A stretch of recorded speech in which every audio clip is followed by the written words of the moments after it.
Welcome, everyone. I sincerely hope you enjoyed the moment of fresh air as we moved from across the terrace from the top of the hop to the ballroom. Did you yeah, oxygen? Good? Yes. We are so very glad that you're here for what promises to be an evening of celebration and inspiration. I'm Rob Schultz. I manage and facilitate Leadership Upper Valley, and I'm tonight's MC. On behalf of Tom Roberts, Executive Director of Vital Communities, and Jenny Levy and Ron Chyko, the outgoing and incoming chairs of the Vital Communities Board of Directors, we'd like to welcome you to the 8th annual Heroes and Leaders Recognition Dinner, which is a fundraiser for Leadership Upper Valley and for Vital Communities.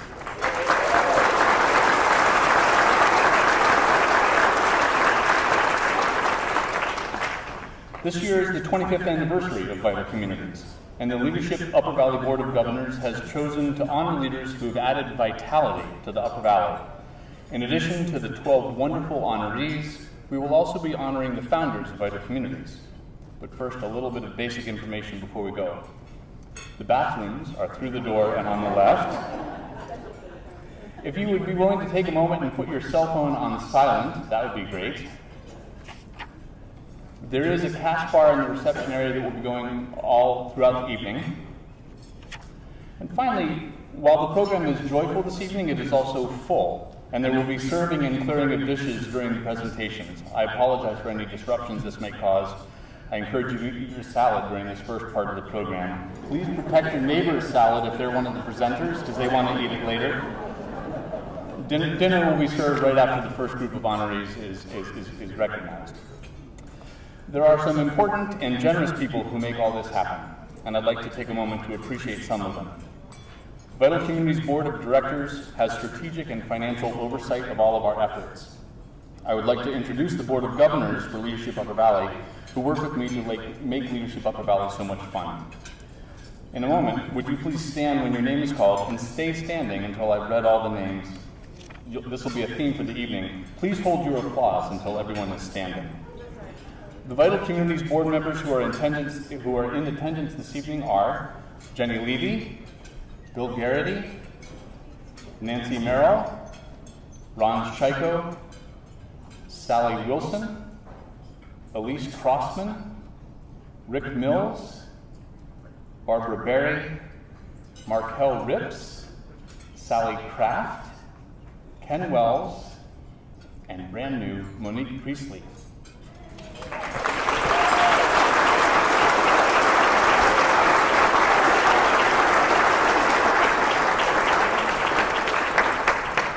I would also like to thank the Leadership Upper Valley Board of Governance members that are here: Stacy Kiokio, Randy Blackington, David Watts, Tom Yurkowski, and Barnes Boffey.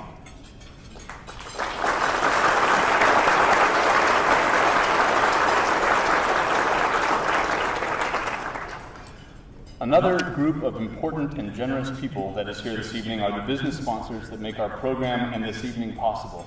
Again, please hold your applause until I introduce all of the sponsors. Mascoma Bank is the program sponsor for Leadership Upper Valley throughout the year. Dartmouth College and Dartmouth Hitchcock are tonight's event sponsors. And I'd like to thank all of the table sponsors this year, which is more than I think we've ever had before. Bar Harbor Bank and Trust, Claremont Savings Bank, Dartmouth College, Dartmouth Hitchcock, EC Fiber, Fraser Insurance Company, Granite United Way, Hypertherm, JAG Productions, King Arthur Flour Company, Ledyard National Bank, Mascoma Bank, ValleyNet, and West Lebanon Feed and Supply. Thank you so much.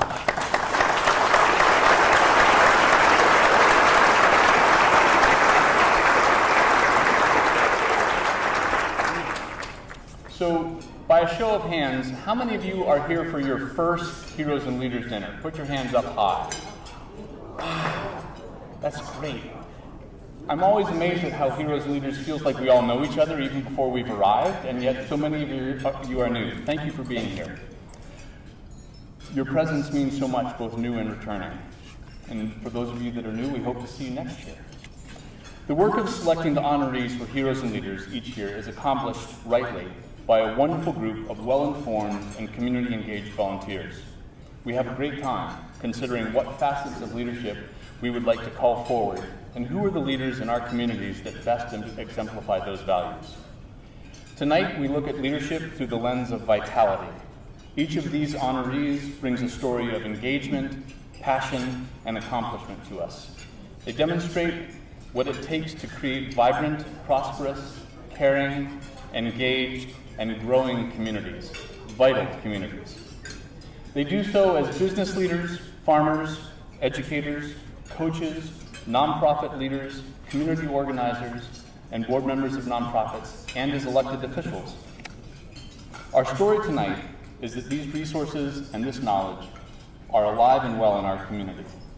In a world where there is a good deal of cynicism and distrust of public servants in both the political and business realms, tonight we can and we should choose to be inspired by these people.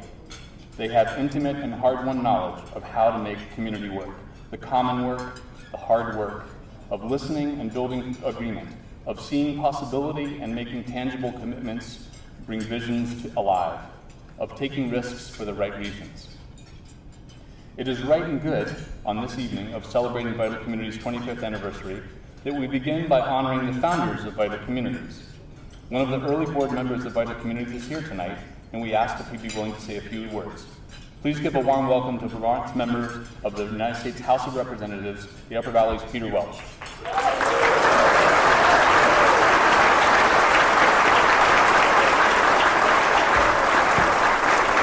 Thank you. It's really wonderful to be here, but I lost an election for governor in 1990, and Ann Silverfarb, my good friend, Betty Porter, said, "Peter, get over it. Get a life.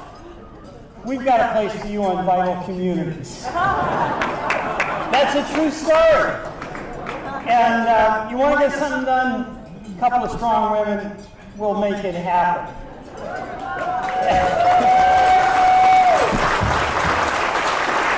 So I got on this board, trying to find my way back to doing something useful. And what was apparent at the very beginning was the mission was righteous. But what Len, you made clear, and Betty made clear, and Ann made clear, having a righteous mission is fine. You've got to do the righteous work to make it happen. And this organization ran like a business.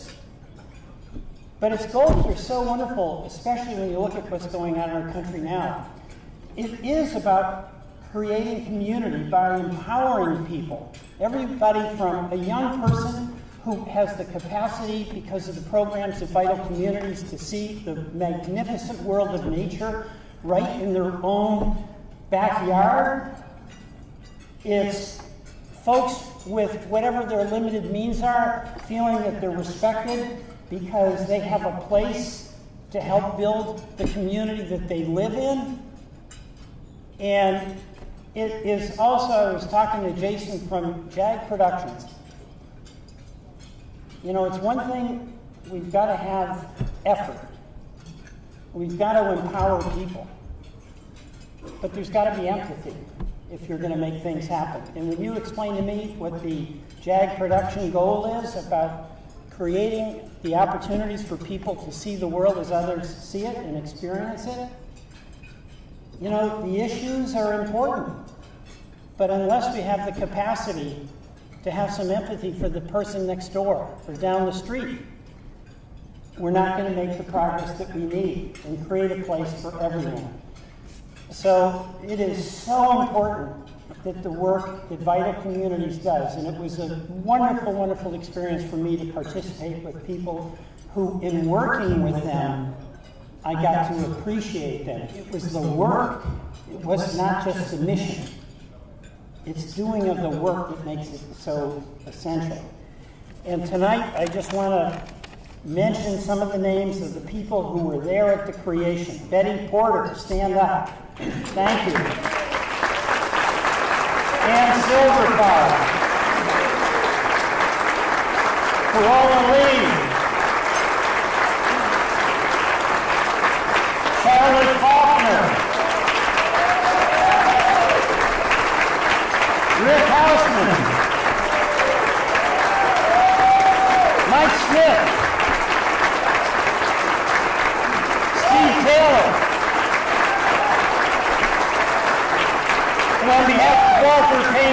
Barbara Moyer, and anyone else who was present, please stand up. We want to acknowledge each and every one. So thank you.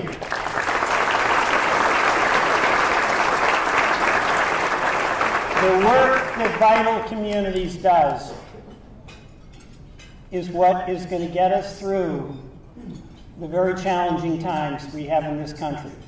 Because what will get us through is a remembrance that effort is essential, that empowering people is vital, and that empathy has to be part of every day of our lives.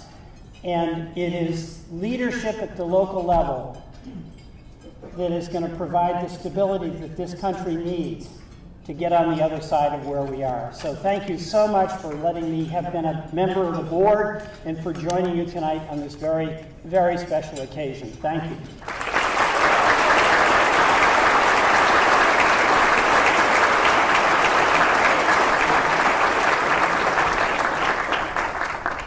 Thank you very much, Peter. And now we get to start what we're here for, which is to celebrate the first group of honorees. Here's how it works. I will ask the honoree to stand at his or her table, and I will then introduce the presenter, who will share an overview of that person's work. Really, please, hold your applause until the end of the presentation. At the end of each individual presentation, your enthusiasm will be most welcome. I encourage you to aim for 110%.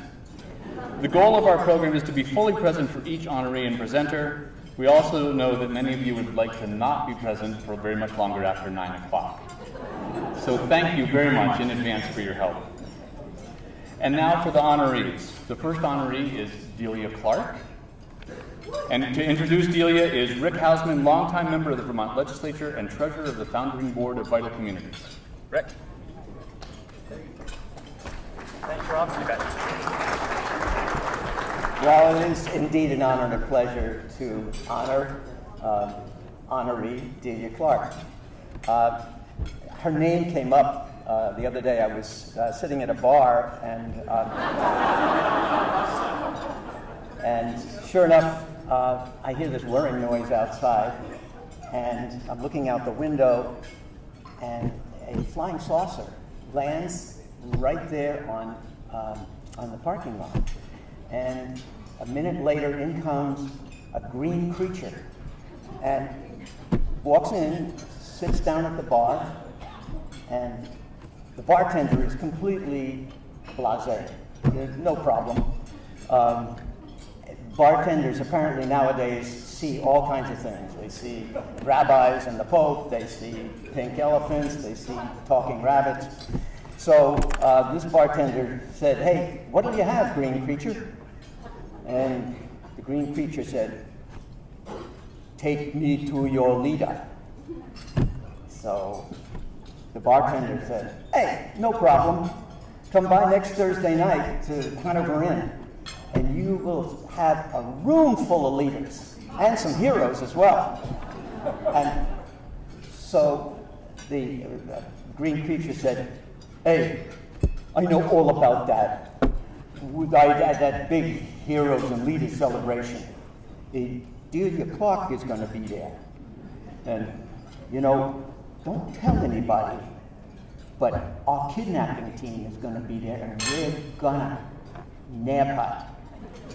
And so we need her. Neptune, where I come from, it's cold. It's really cold, and everybody's giving everybody else the cold shoulder. And Delia's reputation for group facilitation has gone all the way up to Neptune.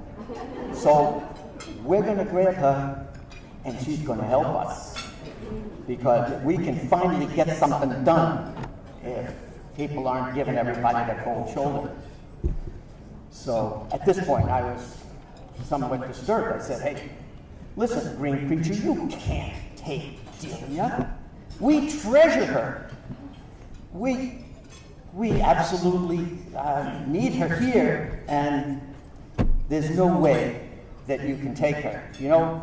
she's been in the Upper Valley helping in so many ways. She came to my area, and first of all, she was the first founding executive director of this group that got together. This is how I know her personally. This group that got together that called the Upper Valley 2001 and Beyond, that later became Vital Communities. She became the first executive director. And so I said, you know, she's 20 years ago, she came to our area, which is Bradford, Newbury, Haverhill, and Piermont.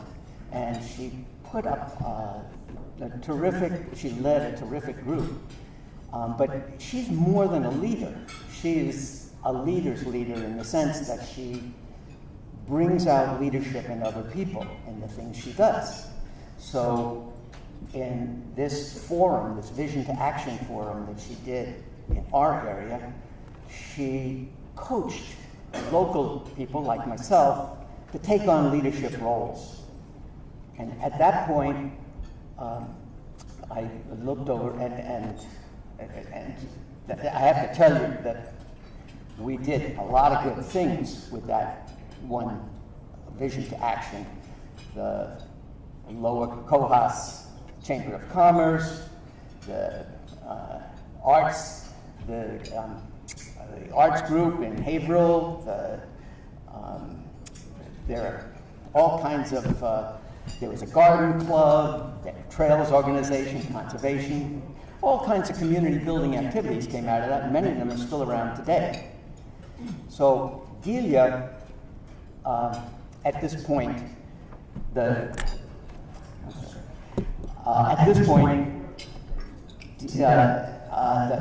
turned around to the Green Preacher, and all three of his eyes were glazing over.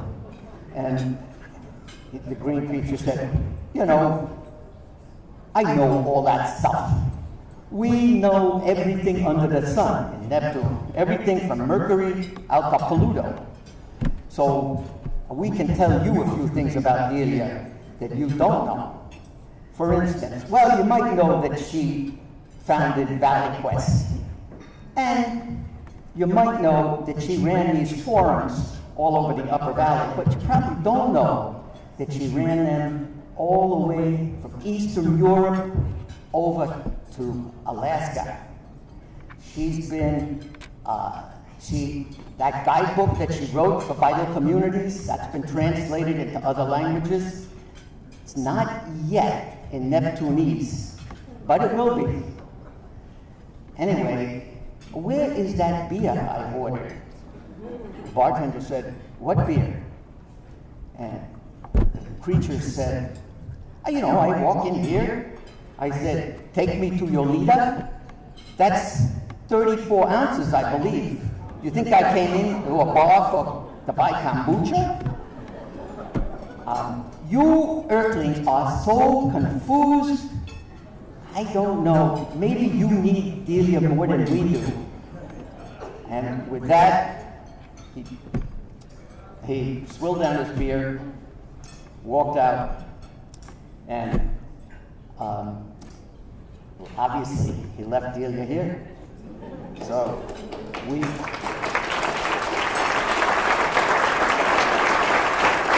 I give you one remarkable Earthling.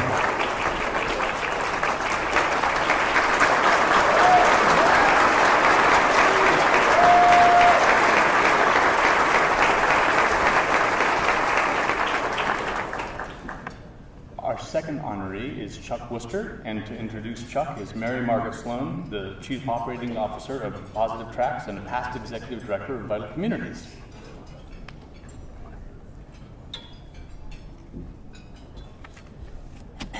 I'm not quite sure how I can follow that act. But you set the bar high. So I am so thrilled to be part of our 25th anniversary celebration and to be with you tonight. When I was asked to present this Leadership Vitality Award to Chuck Worcester, my first thought was, damn it, Why didn't I think to give him an award when I was at Vital Communities? So tonight, I offer both my congratulations and my apologies. I have enormous admiration and respect for Chuck. He's who I want to be when I'm my best self, but without the beard. He's like a rural Renaissance man, which in my opinion is much better than just a regular Renaissance man. He's been on Hartford's select board twice so far, twice as chair. He's been on the board of multiple conservation-focused nonprofits. He's a farmer, a world traveler, skilled skier, hiker, hunter, plays a mean bass, and can talk knowledgeably about politics at the local or national level, can wrangle a sheep in the morning, and enjoy theater in the evening. And he is a wedding officiant. He and his wife Sue married me and my husband, and they did something right because we are still together. But this list of achievements and activities doesn't really get at why Vital Communities wanted to honor Chuck, or why I'm so happy to be part of this celebration. The thing is, when Chuck cares about something, he doesn't commit to it lightly. He goes all in. And that's what we really need for a vital community and world. Let me give you just one example. Chuck is passionate about land conservation. He realizes that it's hard work with some steps forward and some frustrating steps backwards. But he knows that it yields positive results that will be felt long after we're all gone. I first met Chuck when we were both on a board committed to protecting high alpine areas in northern New England. The top of Mount Mansfield, the much-loved exposed peaks of the White Mountains. Chuck was the chair of the board, of course.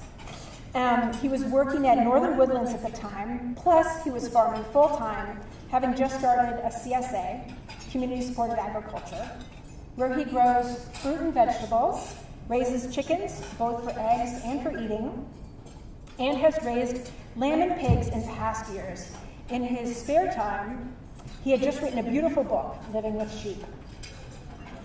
Since then, Chuck and his wife Sue, who is very much his hand-in-hand partner in land protection, have personally protected their original farm, which is hundreds of acres of land, through conservation easement with the Upper Valley Land Trust.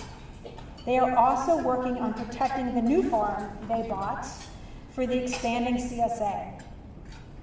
Chuck walks the walk. He's all in when it comes to the Upper Valley, and this is a better community because of him. He told me that, from my perspective, I'm just working on stuff that I love, and I'm super lucky that other people also find it worthwhile. Here's to Chuck.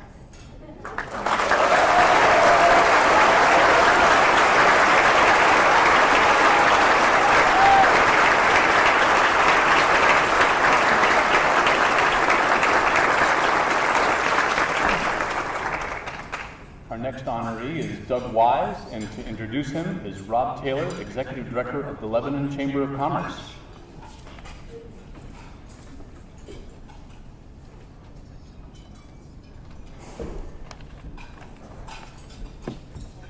Good evening, everybody. I should point out one thing you left off is I'm a Leadership Upper Valley graduate class of 2018. Are there any 18s here tonight? Yeah, all right.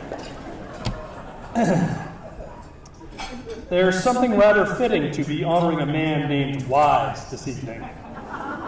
Doug Wise was given his name, but in a larger sense, he has earned it.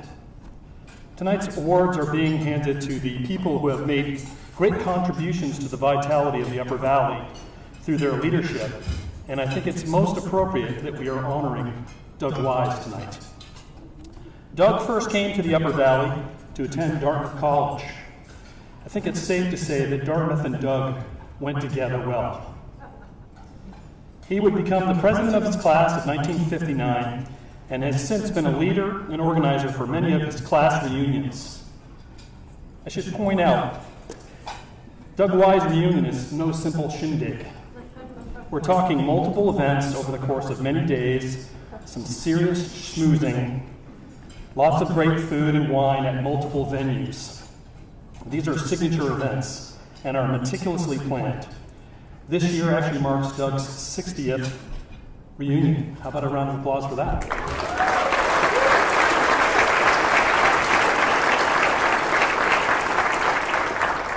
So it's not lost on Doug that we are honoring him tonight at the institution that he so loves.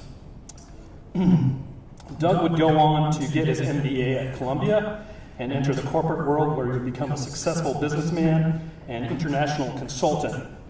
But what is really great is that he came back. I'm talking the Upper Valley here, we had hooked him. This is not an unusual phenomenon. Many who attend this fine institution are charmed by this place. Perhaps it's the gorgeous campus, the beautiful setting, the sunsets over the Green Mountains.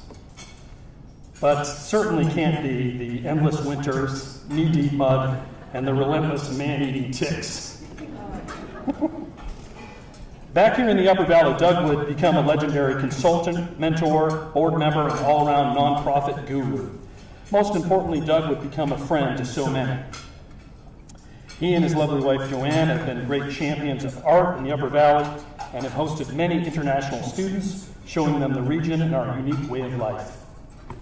Doug's credits include service with the Upper Valley Land Trust, the Hanover Area Chamber of Commerce, Dartmouth Partners in Community Service, and many more organizations than I can name here tonight. As we celebrate with Leadership Upper Valley here, it is important to note that Doug was an early chair of LUV and was an influential early cast member in the successful show that you see here tonight. I want to conclude my remarks this evening with a few of Doug Wise's wisest traits.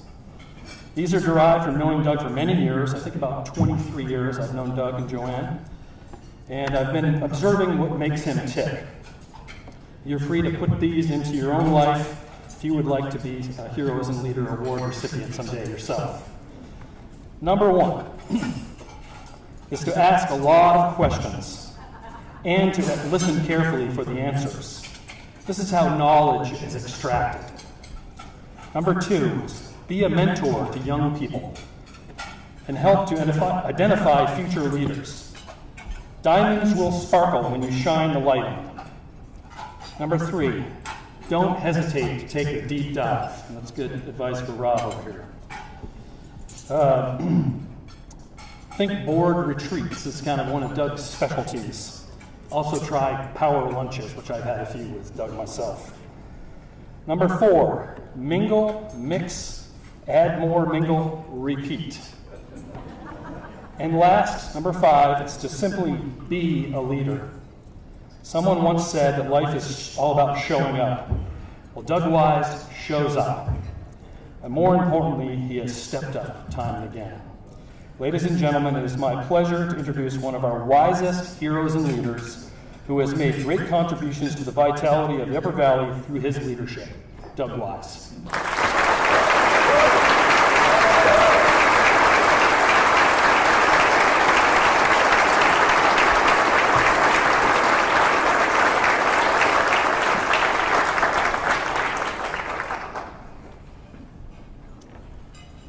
The next honoree is Prue Pease, and to introduce Prue is David Watts, Director of Human Resources at Kendall at Hanover and rising chair of the Leadership Upper Valley Board of Governors.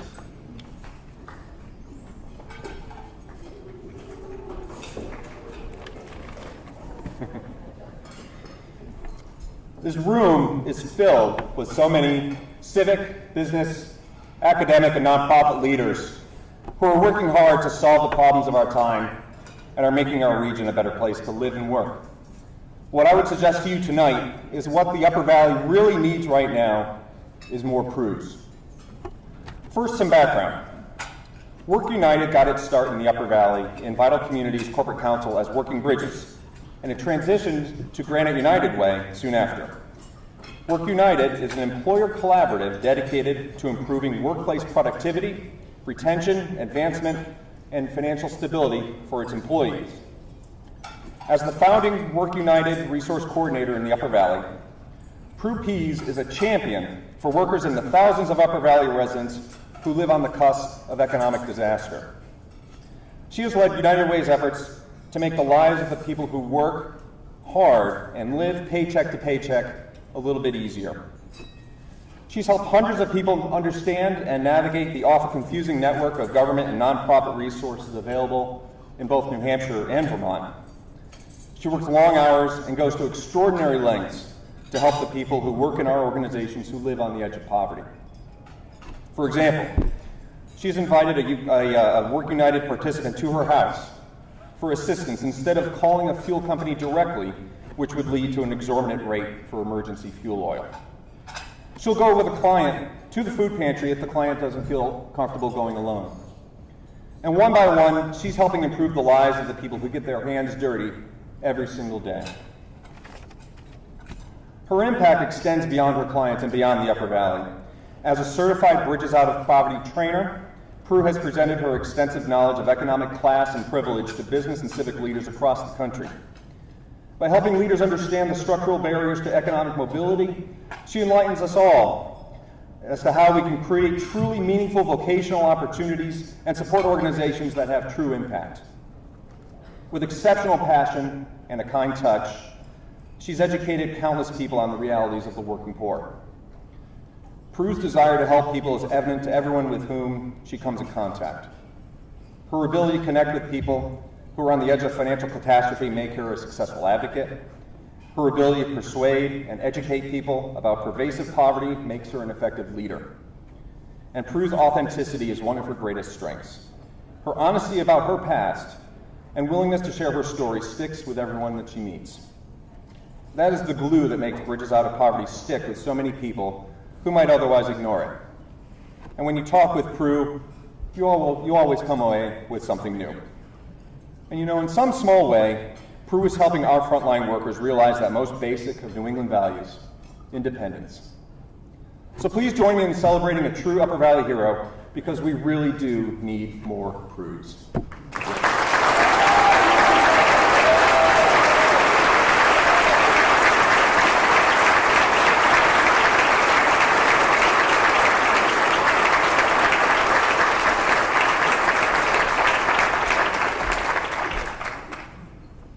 Thank you. Our next honoree is Len Cadwallader, and to introduce Len is Steve Glazer, English teacher and quester extraordinaire. Come up, Stephen.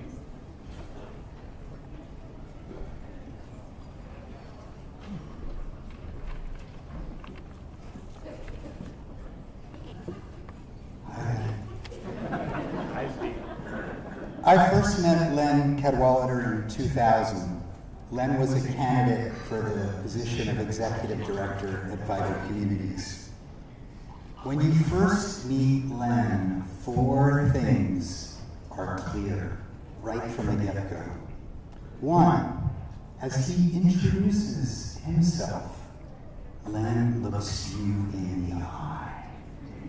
He doesn't look past you. His eyes dance with light, curiosity, and love.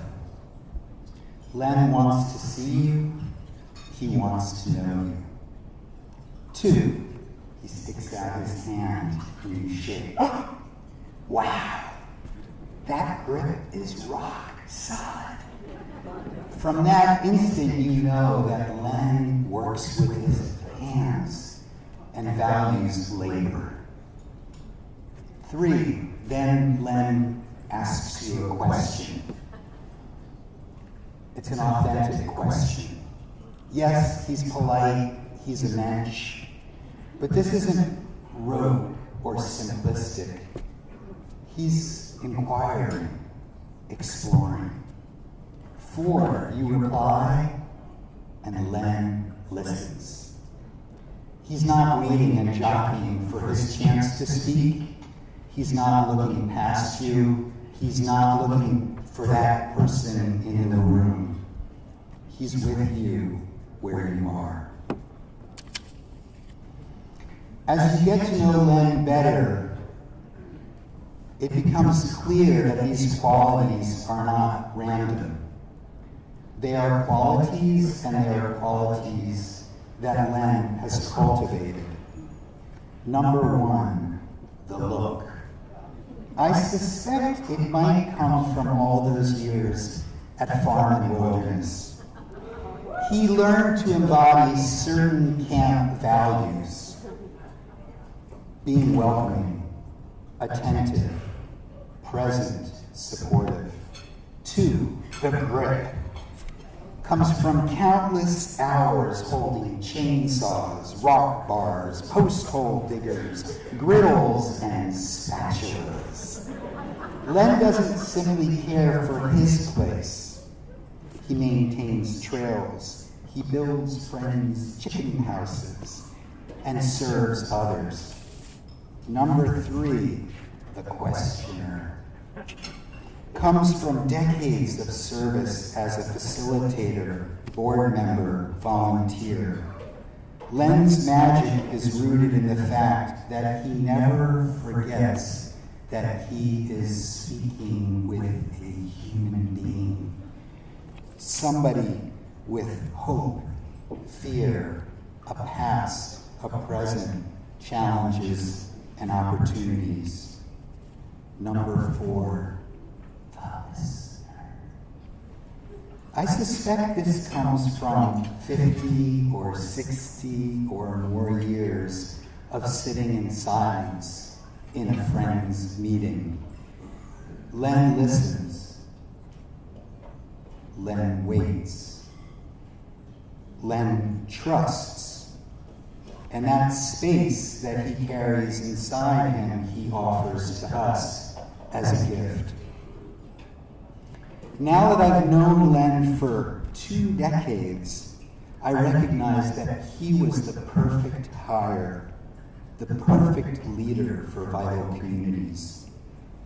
Vital Communities, in fact, is only able to celebrate the 25th anniversary because of Len. That look, that grip, the questions, the ability to listen, moved this organization from a tremendous idea to a dynamic 2-state, 4-county, 60-town organization.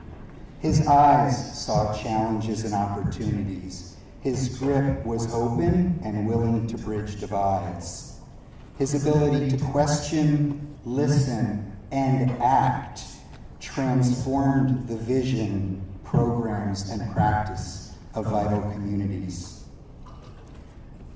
Len's qualities, his spirit, and his grace help us all remember what is most important: our shared humanity, the needs of others, and what just might be possible. Please raise your glass and toast my model, measure, mentor, and friend, Len Cadwallader.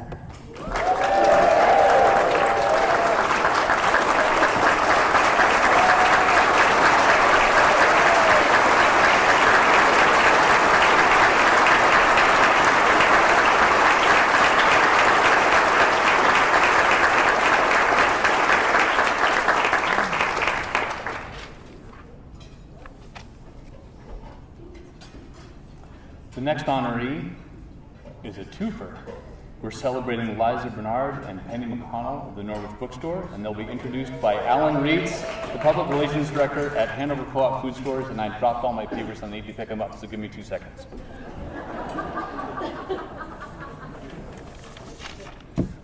All right, Alan.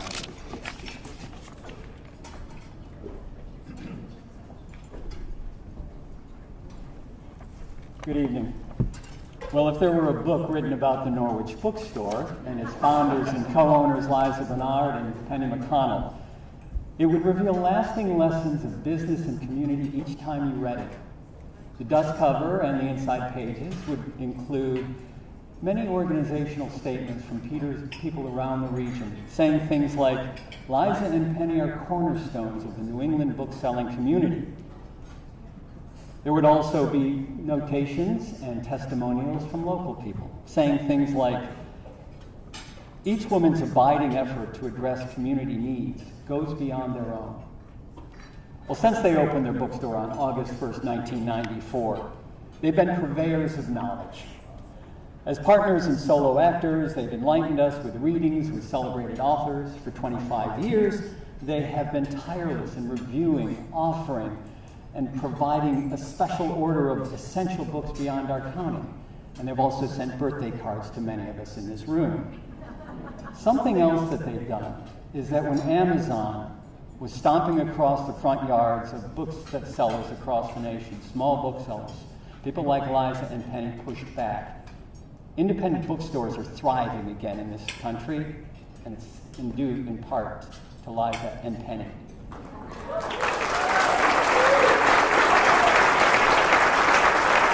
Beyond their literary pursuits, each woman is also known for civic passions. As one local friend told me, Penny and Liza are the type of people who are vital to any town, city, or village. They are the ones who step up to direct attention, resources, and their time to important matters. They are, he said, ringleaders who instigate culture and a more informed community. Penny served as community advisor to Vermont Public Radio. Liza chaired Local First Alliance at a critical juncture. Each makes time to assist libraries, the arts, youth, humanities, senior housing, conservation, and they find time to also raise a family as well. The story of Penny McConnell and Liza Bernard is set in the Norwich Bookstore, yet its chapters of impact stretch well beyond our region. In closing, I feel it appropriate to honor their contributions with a short reading. I've chosen The Art of Living by Wilfred Peterson. It's copyright 1961. This collection of 23 essays covers the essential arts of living. Now, my only quibble with his otherwise excellent writing is that the male pronoun is used almost exclusively throughout the book. So I have made the appropriate adjustments to these excerpts with no apology to the author, because I think Mr. Peterson would enthusiastically approve. Here's a part of his essay on the art of leadership. The leader is a self-starter. She creates plans, sets them in motion. She is a woman of thought and a woman of action, both a dreamer and a doer. The leader uses her heart as well as her head. After she's looked at the facts with her head, she lets her heart have a look too. The leader keeps her eyes on high goals. She strives to make the efforts of her colleagues and herself contribute to the enrichment of personality, the achievement of more abundant living, and the improvement of civilization. Liza and Penny, we honor you as individuals and co-owners and founders of the Norwich Bookstore. You are leaders, and yes, ringleaders, instigators for things that are good in our communities. For all that you've done within and outside of the Norwich Bookstore, we thank you.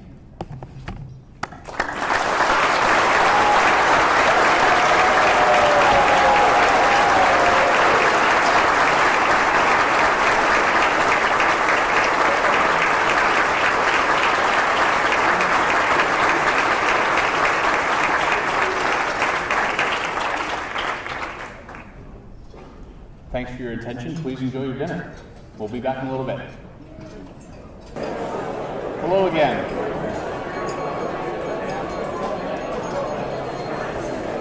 So, how did you enjoy your dinner? How's it going?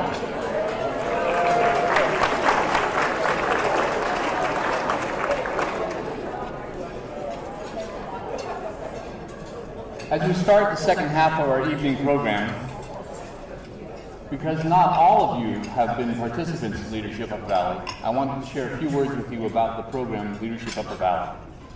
It is a 10-month program designed to inspire, educate, and engage Upper Valley community leaders. Each Leadership Upper Valley class is a microcosm of the Upper Valley. Participants come from a broad range of towns, professions, and backgrounds. Vital Communities brings them together with volunteer day planners and volunteer presenters who are at the top of their game as leaders and thinkers in our region. Together, we engage in thoughtful discussion around what makes our communities tick and what we can do individually and collectively to make an impact. Last year, Kevin Peterson recalled for us Norman McLean's words, "If you don't know the ground, you're probably wrong about nearly everything else." Each class of Leadership Upper Valley takes a year to know the ground, to know each other, and to know themselves. On June 12th, we'll graduate the 13th class of Leadership Upper Valley, bringing us to more than 300 alumni in the Upper Valley. Will all LUV participants and alumni in the room please stand? How many of you are there? Look at that! Look at that!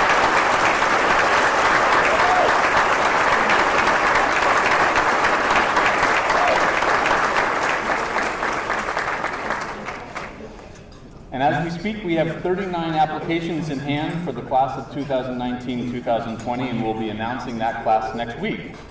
If you'd like to be in the class of 2021, we'll be opening our application process in February. Give me a call, I'll put you on the list. Thank you all for helping Leadership Upper Valley continue to inform and inspire a new generation of leaders. And now we're going to start the second group of honorees. Just a reminder to save your much-earned and very welcome applause for the end of each individual presentation. We'd like to start the second half by honoring Anne and Pooh Sprague and the team at Edgewater Farm, and they will be introduced. They will be introduced by Tim Traver, author, fisherman, past executive director of VINS and of the Upper Valley Land Trust. Tim Traver.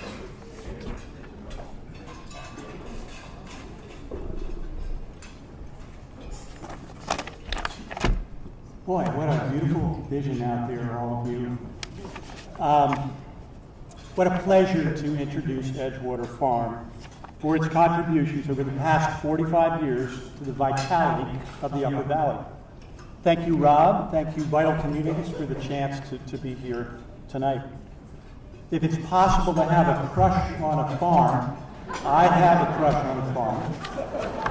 And I think it is possible because it's all about love. I think farming is fundamentally about loving family, loving the land. Edgewater is truly one of the great farms of the Upper Valley, not because of its size, which is by acreage alone modest, but because of the people who own and work the farm, who are also modest, who have exercised humility, hard work, good humor, and good business sense to grow the farm into the remarkably diverse and beautiful enterprise it is today. And I really want to emphasize the hard work piece. They may say that it's luck that they were in the right place at the right time, but it takes hard work every day to make a farm successful, and they are successful. Farm founders Pooh and Ann Sprague, business partner Mike Harrington, and business partners and children Ray Sprague, Sarah Sprague Hood, and Ray's wife, Jenny Sprague. You cannot outwork these folks. I've tried. And they are but the tip of the iceberg of the human ecosystem that is Edgewater. Observe the farm from the inside long enough, and you will meet 4 generations of family members, a remarkably loyal seasonal staff, including greenhouse workers like Cricket, who's been showing up for 30 years, and seasonal field workers like Roy, who first came to the farm from Jamaica in 2002. You'll meet a farm staff of neighbors, a farm stand staff of neighbors, friends, an extended family that literally grew up on the farm. And finally, Edgewater's customers who come in great numbers, sometimes traveling far out of their way to pick berries, biannuals, and perennials, or visit the farm stand for produce, plants, prepared foods, straight from the farm. If that's not vitality, what is vitality? At the heart of every great family farm is a love story. I might embarrass you a little bit, but at least one, possibly many. Pooh and Ann first met when they were teenagers, hanging out together with their show animals, 4-H, in barns at country fairs. Who knows what really went on in those barns at night? I don't know. They never told me.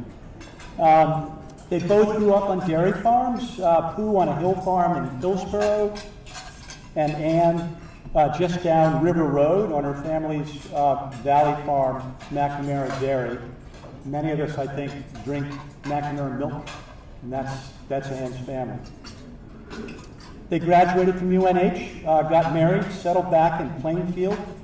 Ann taught for 8 years in the Plainfield Public Schools. In 1974, when Ag Extension Agent Stan Colby's farm came up for sale, they jumped in, and they haven't looked back.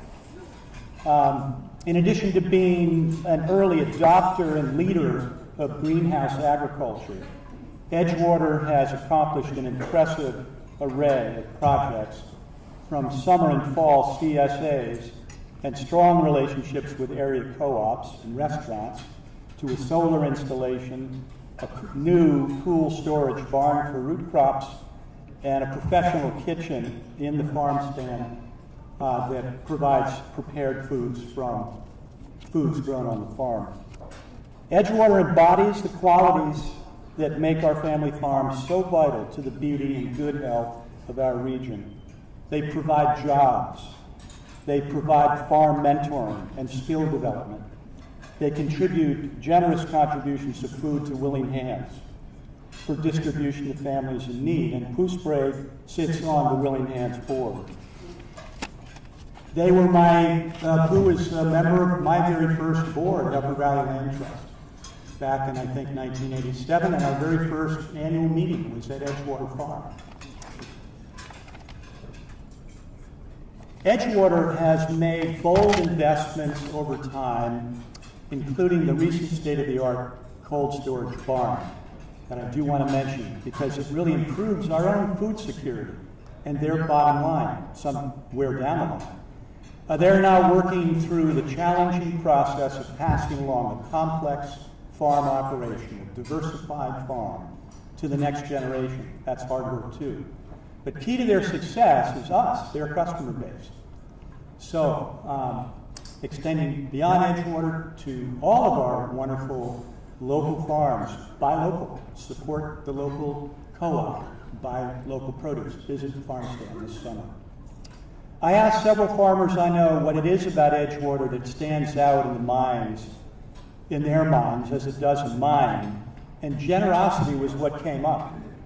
Edgewater's helped cultivate a spirit of collaboration among Upper Valley farmers that's needed, more than ever needed, to meet the challenges of farming now and in the future. So thank you, Edgewater Farm, for all that you do, and we look forward to seeing you many years down the road. Thanks very much.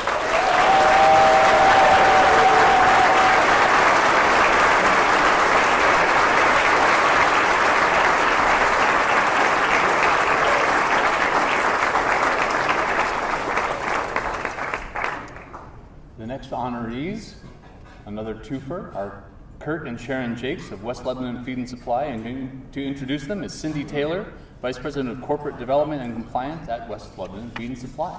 Cindy.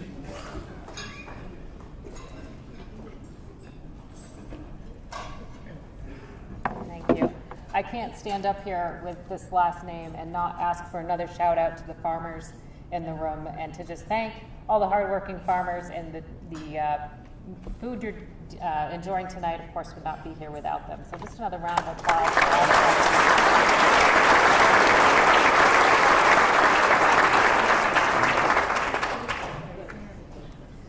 I have the honor of presenting one of this year's Heroes and Leaders Awards to two very deserving recipients, Kurt and Sharon Jakes. The bio in your program provides just a short list of the many accolades Kurt and Sharon have received over the years for their business acumen. If you look to your right as you walk in their store, you'll see a sampling of these awards, from recognition locally as the Upper Valley Humane Society's Community Partner of the Year, on the state level as New Hampshire Business Review's Retail Business of the Year, to the national level and beyond, like the Global Pet Organization's Separate Community Service and Retailer of the Year awards. And this is to name just a few. But I'm going to pull back the curtain for a moment and share how I have come to know Kurt and Sharon and see another side of their leadership in action. I'll begin with Kurt. I got to know Kurt through our mutual involvement in Leadership Upper Valley when we joined the first class back in 2006. His excitement about the program and dedication to its success went far beyond being just a student of it. As a board member of the Lebanon Area Chamber of Commerce, He'd also been one of LUV's architects. Following our graduation, I further witnessed Kurt's passion for LUV when we spearheaded the Board of Governors to lead LUV until we founded a new home as the now highly regarded program of Vital Communities. And the reason this Heroes and Leaders event tonight exists. It's really fun to see. I ask, what better way to ensure the vitality of leadership in the Upper Valley than to help create and guide a program dedicated to just that very thing? Now for Sharon. If you do not know Sharon by sight, you have certainly heard her on the radio as the voice of West Lebanon Feed and Supply these many years, warmly inviting you in to visit the store. Through her work with Good Beginnings, both on the board of directors and as a volunteer helping new moms navigate those wonderful but trying first days of motherhood, and as a Eucharistic minister to the homebound and youth group leader for the Sacred Heart Church in Lebanon, Sharon has worked to make the Upper Valley a kinder, gentler place. And as a steady and loving support for those people closest to her, including the staff at West Lebanon Feed and Supply, Kurt put it best when he said, "Sharon is the wind beneath my wings." In closing, I'll bring us back to those awards on the wall in the store. They are impressive symbols of achievement and excellence for sure. But if you ask Kurt and Sharon which award they were most honored to receive, it was in December of 2017 when, inspired by their example, the West Lebanon Feed and Supply staff pledged to serve over 470 volunteer hours in 2018 in Kurt and Sharon's honor. Theirs is the kind of leadership that makes a community vital. It reminds us that success in business is both necessary and wonderful. It keeps our economy alive. However, it's also about giving back to those in need, whether that need is for community awareness, leadership skills, or for understanding, companionship, and a kind word. Kurt and Sharon, thank you for your leadership, and congratulations.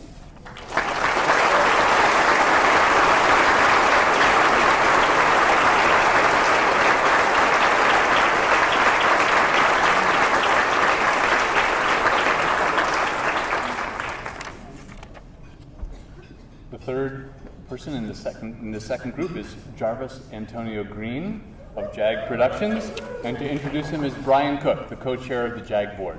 Brian.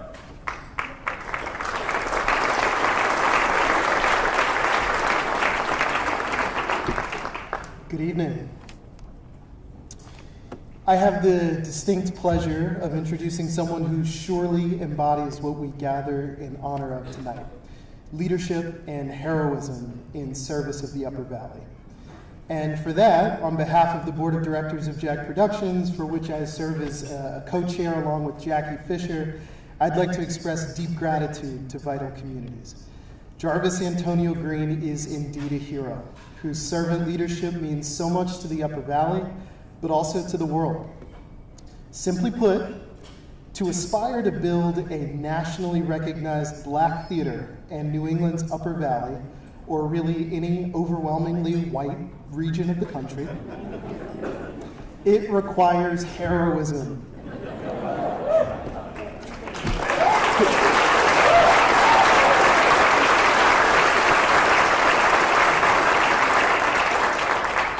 Jarvis has launched an arts organization whose mission is deeper than mere entertainment.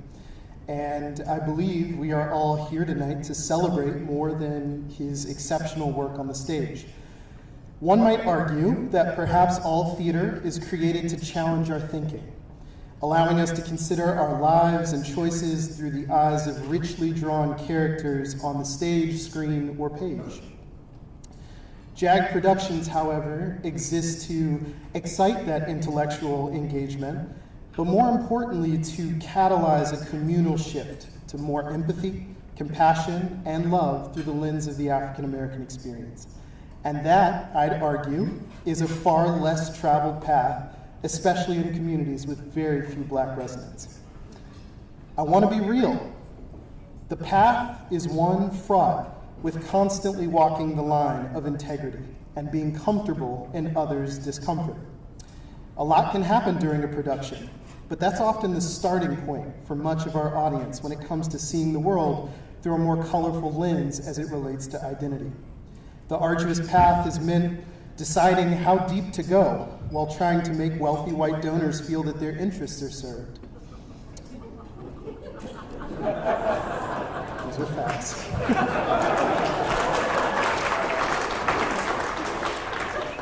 It's meant persevering in the face of emails that ask that he not be so black, that he not tell the story of indigenous people who were dispossessed of the land that our community has claimed, that he just focus on making us feel good. The pressure to shape the very mission of the organization around providing comfort for those who might feel guilt and defensiveness under the pressure of the moment and the art is palpable. But rather than aggressiveness or self-righteousness in these moments, I see in Jarvis a leader who's committed to telling stories that challenge us, but also building community around the trauma of the past and the possibility of the future. When I think of Jarvis, a few ideas come to mind and remain in focus: vision, courage, and love. With regard to vision, I'm constantly inspired by Jarvis's ability to see opportunity, to see potential and possibility when it seems that nothing is there. With regard to courage, I've seen Jarvis speak truth in the face of power and the threat of erasure. And then there's love. I have seen firsthand that love powers Jarvis. And allow me to explain, because the terms matter. When I speak of love, I'm not talking about the romantic love, but rather a deeper, a soul kind of love, which when paired with faith, fuel the very brightest stars who hold up our community and seem to have this unending energy to struggle for what could be and what should be when most of us are frustrated and content to deal with things as they are right now. Love is a source that, unlike time and energy, is not a scarce resource. To see Jarvis give unconditionally, to see him so willing to teach and to learn, to engage with anyone, to draw people in, black, white, any shade of brown, gay, straight, cis, trans, intersex, Muslim, atheist, humanist, womanist, and more. Jarvis just has this way of creating space that allows others to be more free. And it is, simply put, a gift. I am so honored to be here tonight among my fellow board members from JAG Productions, and to have the chance to publicly thank you for your leadership and your impact in the Upper Valley, and to celebrate with you tonight, Jarvis. For one who gives so much, I hope that you know that you too are loved.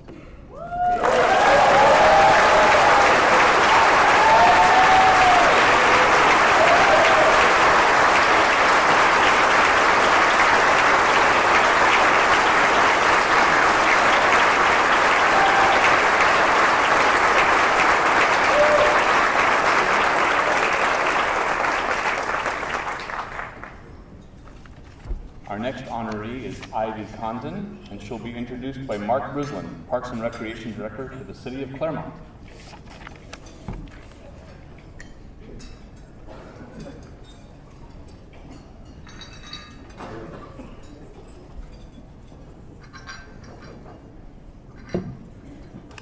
Good evening. I am honored and excited to introduce to you Ivy Condon. Ivy is a true leader for the community of Claremont. Ivy was born and raised in Claremont, and like many kids, she participated in youth sports.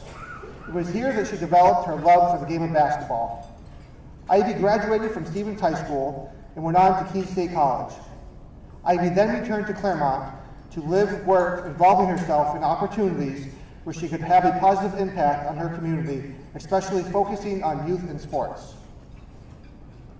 Ivy began her career as center coordinator for the Claremont Savings Bank Community Center. She's able to make an impact on program offerings such as swim lessons to fitness classes. One of the more popular swim lesson classes is the Parent and Me swim class, which is taught by Ivy. Her friendly demeanor and positive interactions with both adults and children in the class create an environment in which children can become comfortable in the water. Ivy has also been the head girls basketball coach for Stevens High School for the last 5 years. Not only does Ivy provide leadership and teach skills to her girls, but she also impresses upon them the importance of giving back to their community. On Saturdays for 8 weeks during the winter months, the girls basketball team can be found at the Claremont Savings Bank Community Center teaching first and second graders skills and drills as part of the Parks and Recreation Department's youth basketball program. In addition to this, during their off-season, Ivy and her husband Steve volunteer their time to run the Lady Hornets AAU basketball club for girls grades 3 to 12. Through these activities, Ivy is able to encourage children to become involved in sports, helping them develop habits for a healthy lifestyle. Ivy is dedicated to providing positive experiences to the youth and residents of Claremont. Ivy is a strong role model for the youth of the community, showing others that hard work can help you reach your goals. Please join me in thanking Ivy for her work and positive influence within our community.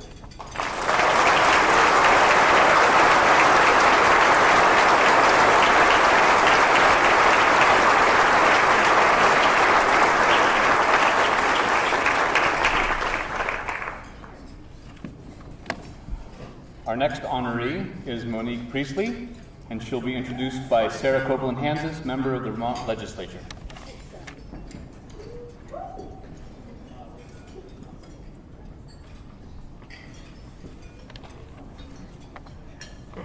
It's so good to be here tonight with all of you beautiful people. I'm going to go really slow because I know how much Monique likes to be in the spotlight.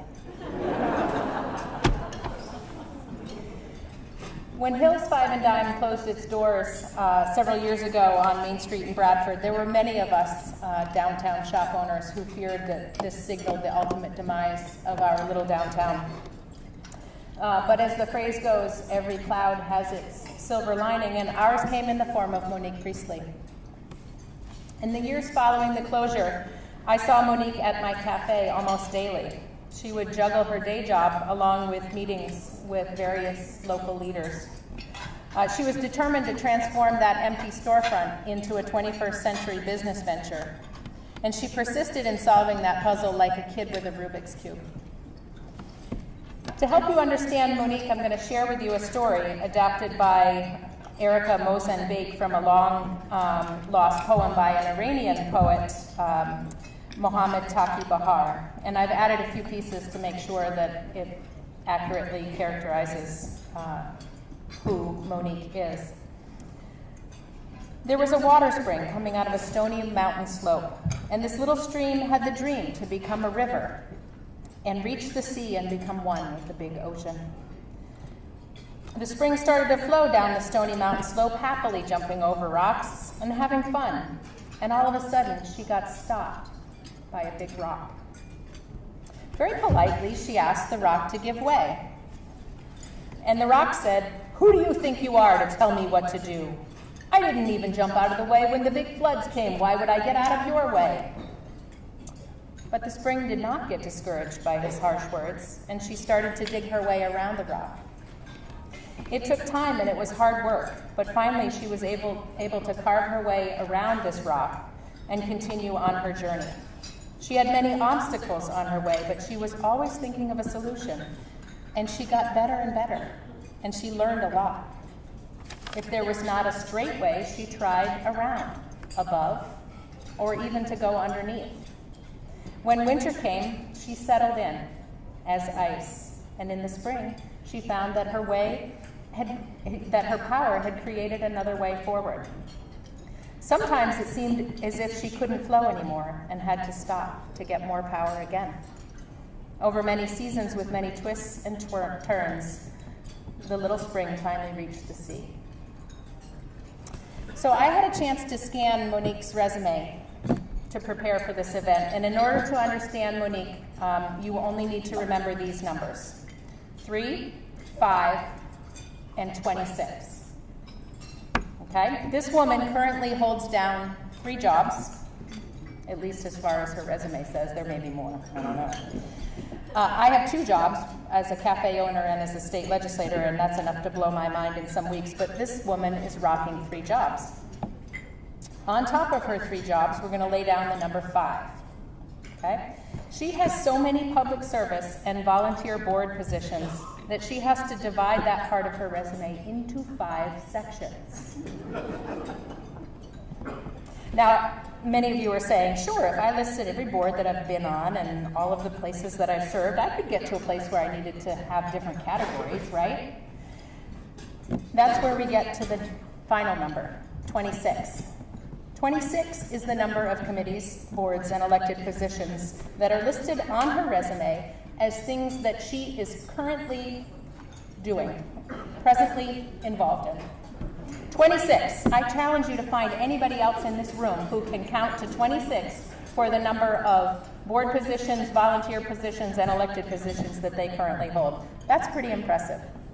And now I'm going to slow down because I really want you to relish this moment. So persistence and avid community involvement are among Monique's attributes. But I want you to know that she's way more than that. She's way more than the endless energy and dogged determination. She's the real deal when you look to identify a hero and a leader in your community. She has that awesome combination of a hard work ethic, willingness to talk to everyone, humility in the face of resistance, calm in the face of challenges, and she has immunity to the undermining poison of skepticism. And while she might come off as shy, and I know that she doesn't relish the opportunity to make speeches in public, she's never let that stand in the way of volunteering for a project, joining a board, or convening a community of people to solve a common problem. Monique is more than the silver lining of some mythical cloud. In fact, she is the water, because Monique can wear through any barrier you put in her way. Congratulations, Monique.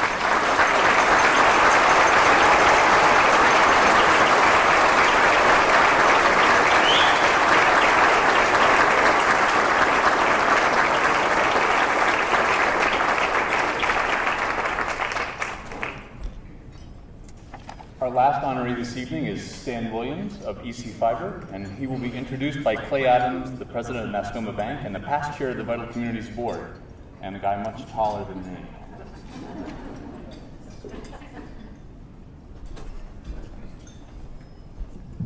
Hello, everyone. Hi, Stan. There are many reasons people choose to uproot themselves from urban areas and live in rural Vermont. Chief among these reasons are quality of life and accessibility to the outdoors. What you will not typically find on this list is accessibility to fast, dependable internet service. However, thanks to the efforts of Stan Williams and others, this has changed in our region.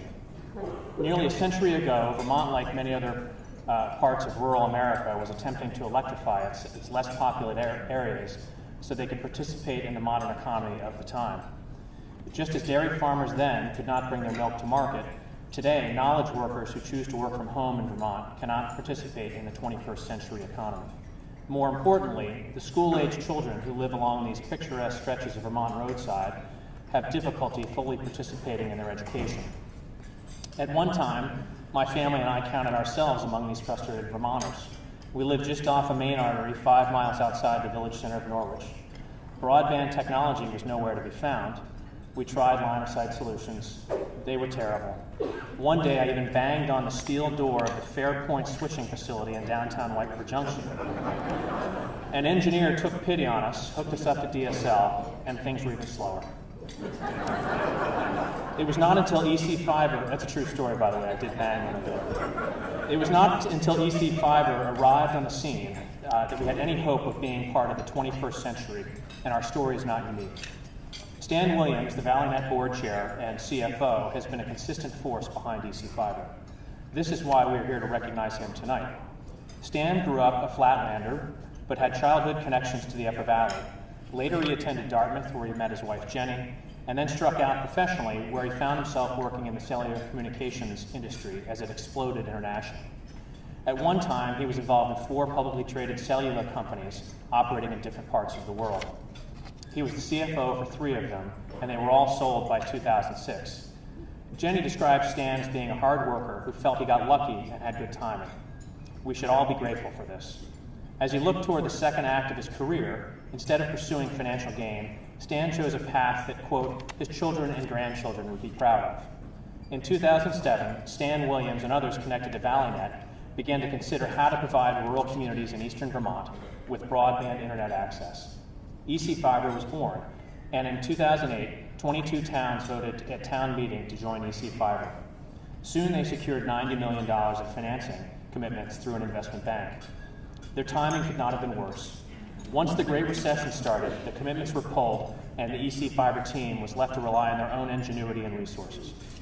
In true Vermont fashion, when market forces in the government could not provide a solution, they did it on their own, raising $1 million in 2011 from members of the ValleyNet board and team and close acquaintances.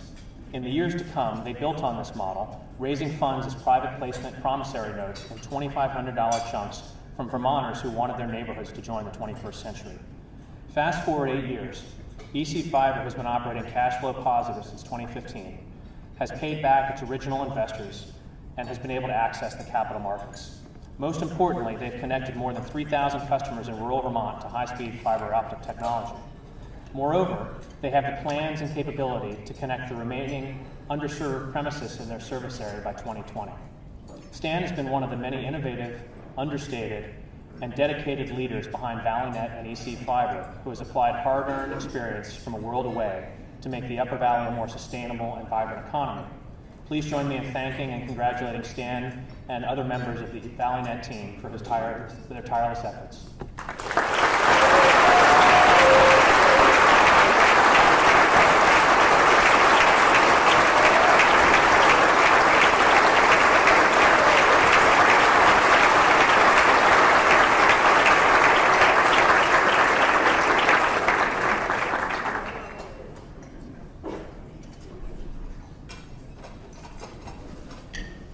Thank you so much. I'd like to ask you to give a round of applause, please, to the presenters who have done such a fine job.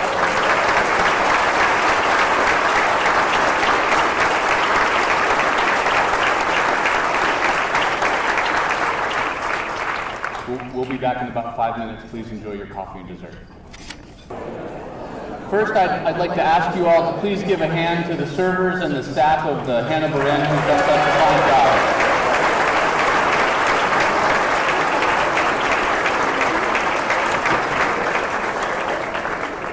We'll conclude our evening with some remarks by Tom Roberts, the Executive Director of Vital Communities, and our keynote address by Jenny Levy. So please welcome Tom Roberts.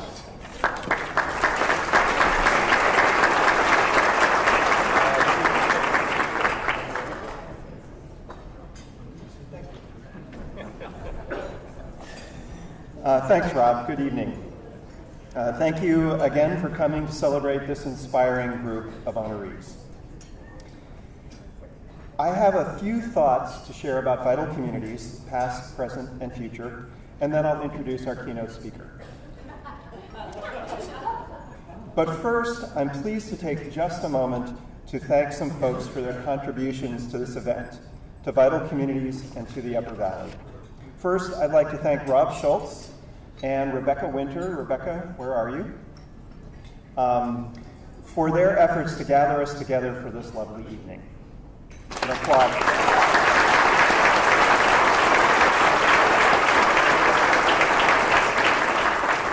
It is okay to applaud during my talk. The rules have now been lifted from the earlier part of the evening. Second, Vital Communities is a very human endeavor. It's about relationships and communication and the synergy of action. The staff of Vital Communities is the heart of this effort. We wanted all staff to attend this event and be recognized on our 25th. Would all Vital Communities staff members please stand and be appreciated?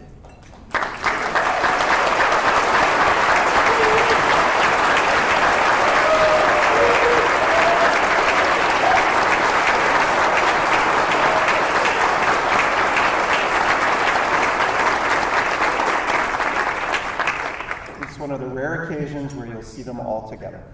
So thanks again to all of you. Contemplating our 25th anniversary, we didn't want to have parties that were long on remembrance and speeches, but miss the vital point of our work. We want this year to be focused on what makes Vital Communities essential to the people of the region. This thinking led directly to this year's Heroes and Leaders theme. Leadership that adds vitality to the Upper Valley, past, present, and future. Why then?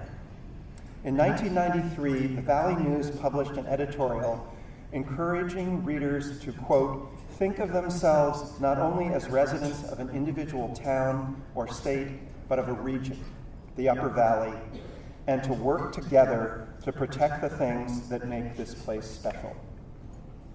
That editorial and the powerful action of a small group of women led by Betty Porter sparked the beginnings of Vital Communities.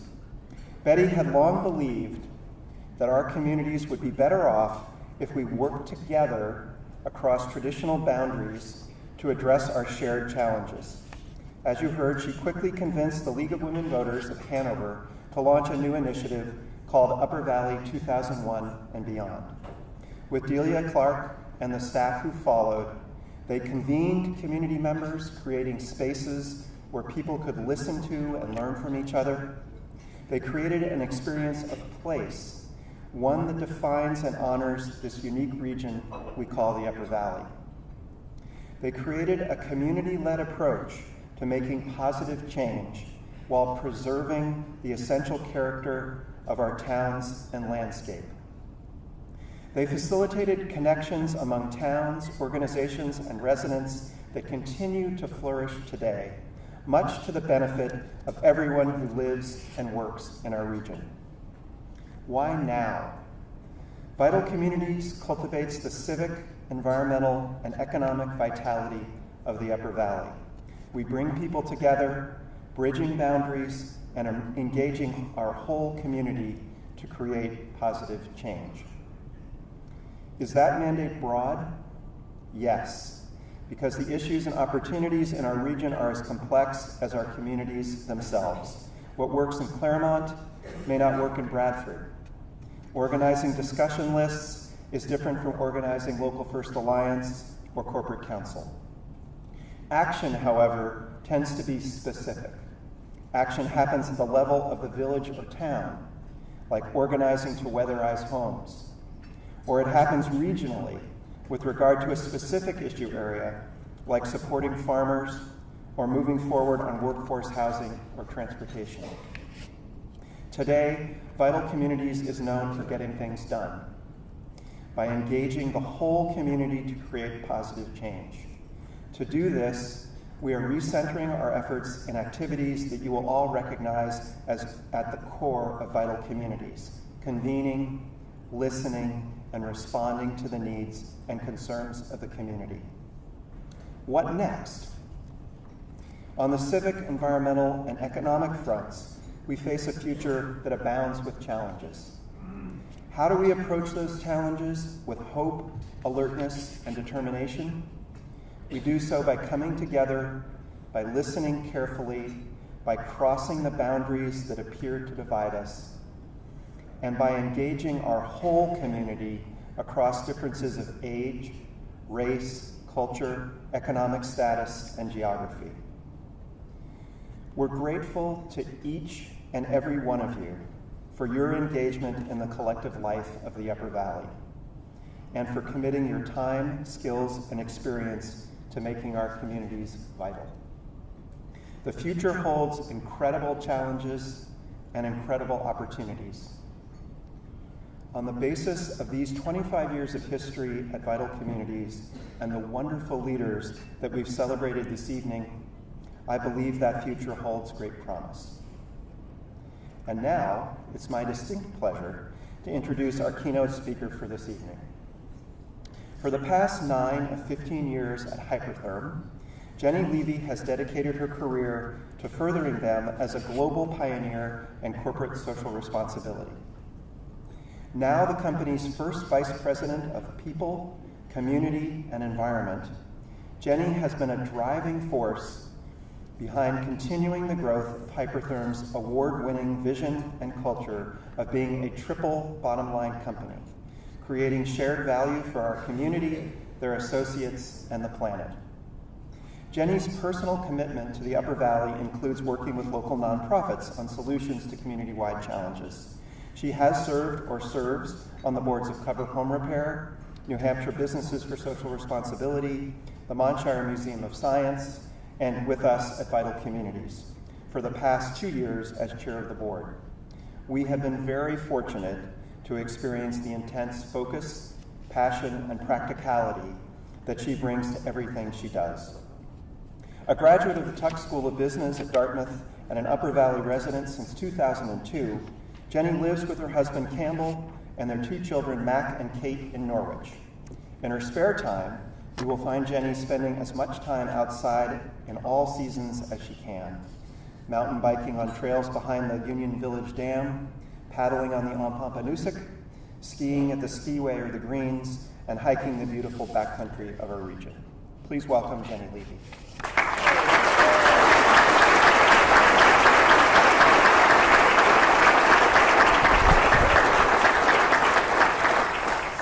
Thank you, Tom.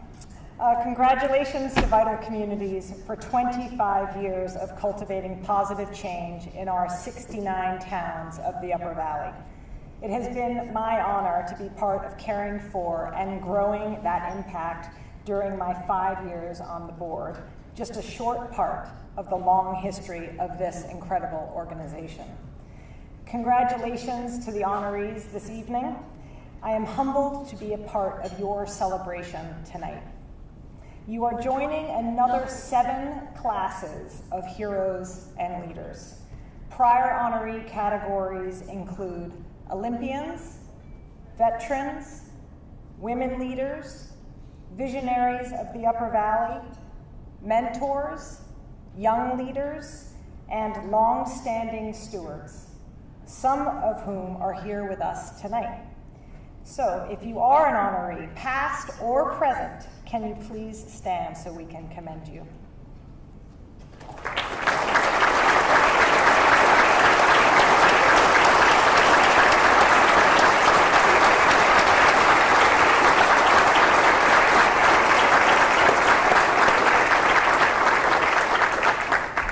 Thank you all for being a critical part of what makes the Upper Valley such a special place.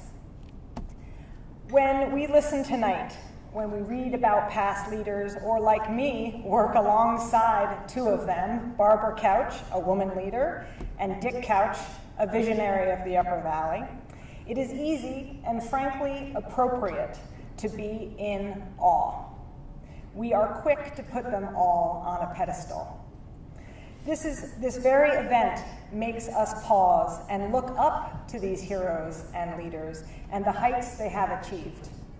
We sit here and look at them up there. I start to wonder, how did they do it? Where does a hero or a leader come from?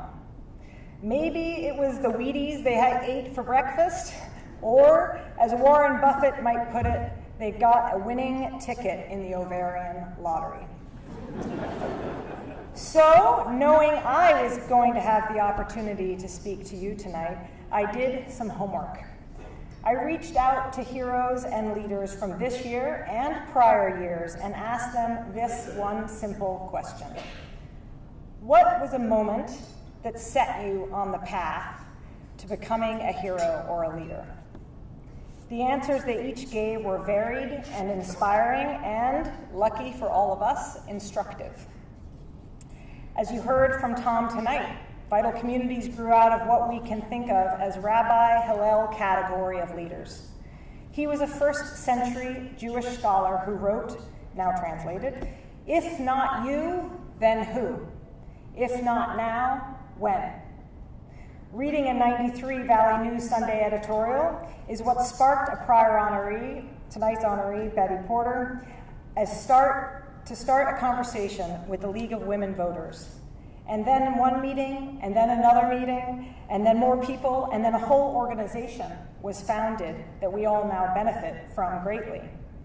Don't forget, it was one person reading one article that set this future in motion. An honoree tonight, Stan Williams, was standing in his driveway years ago and watching his son bike down to the Norwich Library to do his homework on their computers, which had internet speed the Williams family couldn't get at home. His son told him and asked him, "Dad, can't you do something about this?" Stan's neighbor, with whom he was chatting at the time, piled on. Stan, don't you know something about telecom? Maybe you could get us internet. Lucky for all of us, Stan listened on that day. Now 3,000 rural customers are connected to EC Fiber. One of the Upper Valley visionaries, Van Chestnut from Advanced Transit, tells a similar story of being called to lead. Advanced Transit had just completed a small pilot project for DHMC that found ridership increased significantly if their employees could get on the bus for free simply by showing their badge. Seeing this positive result, Van wondered if he could figure out how to do that for all Upper Valley citizens.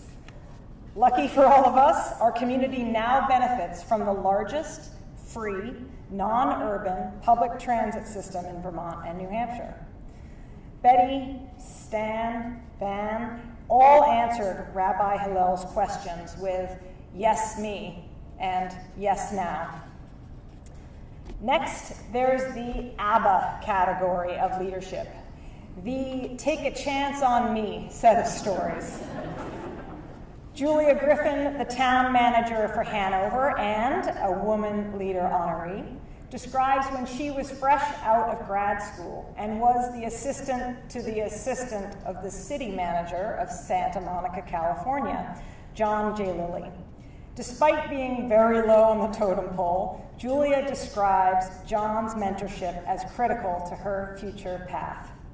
He took the time to teach her some key principles: to wade in quietly, to not force things, to think of community as theater, and to be patient. Likely many of us consider, where would Hanover be without Julia? The real questions are, where would Hanover be if John hadn't taken the time to teach these lessons to Julia? And where would Hanover be if Julia hadn't stopped and listened and taken these lessons to heart? Rob Taylor described his father, Steve Taylor, an honored long-standing steward a few years ago, going to work at the Valley News in his 20s and being made the managing editor at that young age. Steve's own capabilities helped him earn that position for sure. But it was also someone else who took a chance on Steve to run and grow our region's source of news and insights. In fact, the very one which decades later inspired the creation of Vital Communities.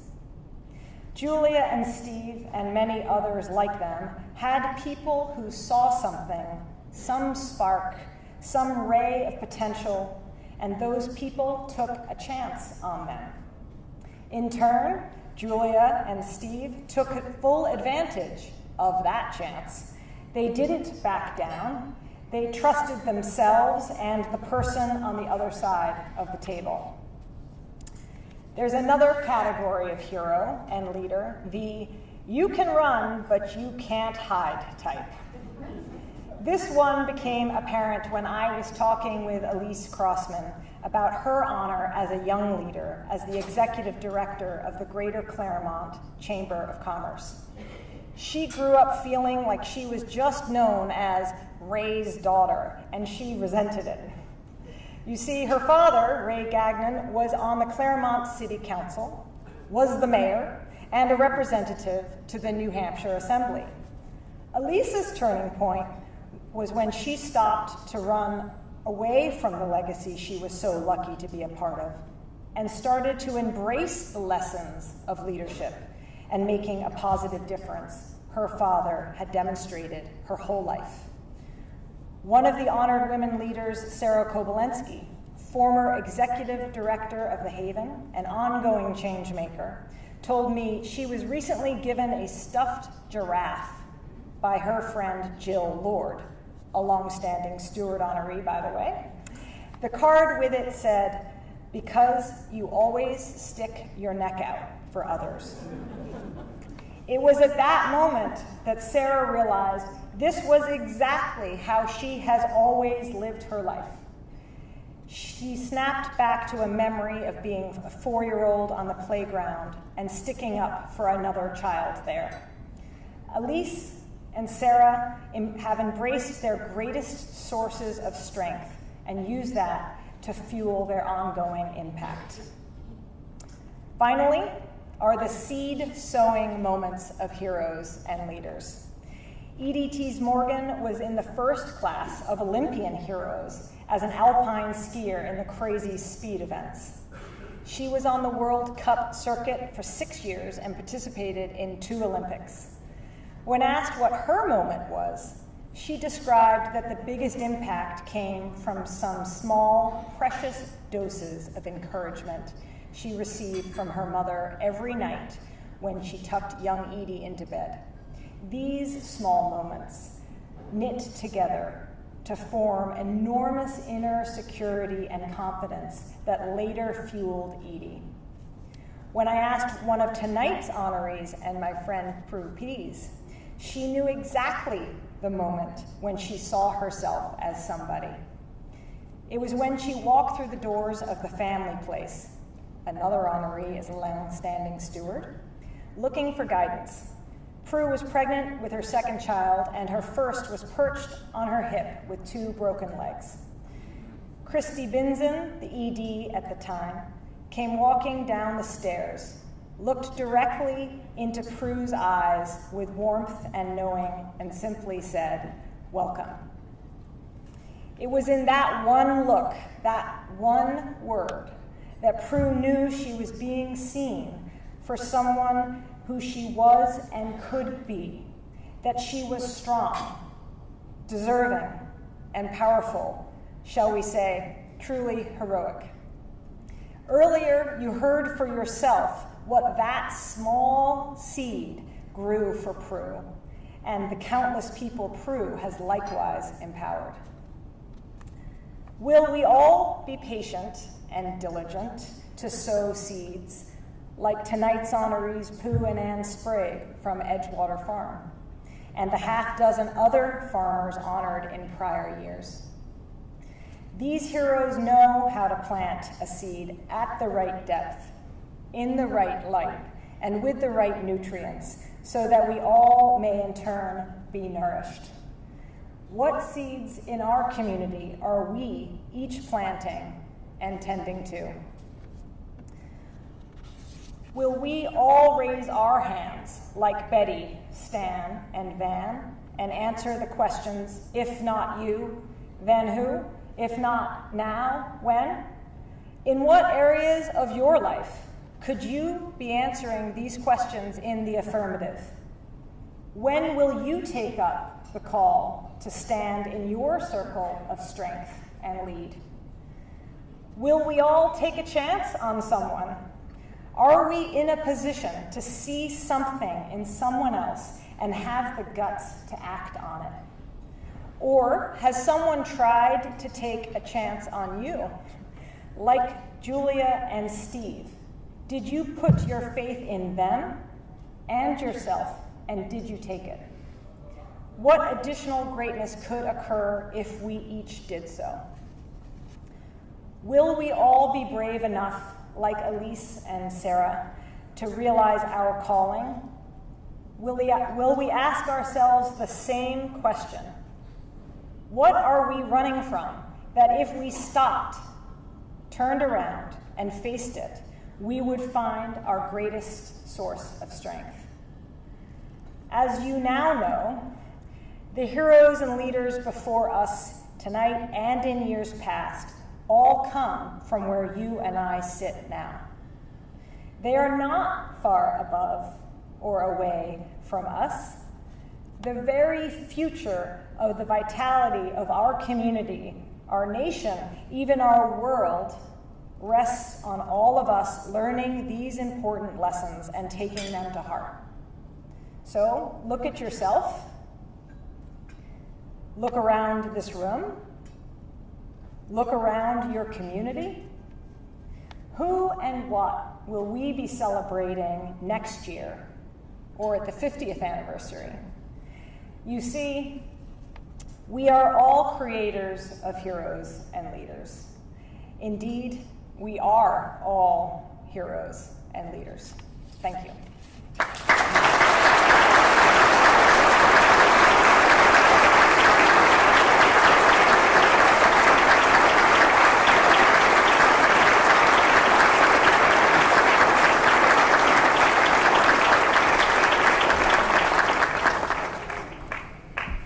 Thank you, Jenny. And thank all of you. Thanks again to our generous sponsors of tables and of the event and of Leadership Upper Valley as a program. Thanks to Crossroads Farm for the wonderful centerpieces that are at each of our tables. They are for the honorees. If there's an honoree at your table, take the centerpiece home. And for those of you that don't have an honoree, I don't know, riddle games or arm wrestling, it's up to you, but take the plan home, somebody, all right? Truly, thank you all so very much for coming out tonight. We hope you have a safe drive home, and we hope to see you next year. Thank you very much.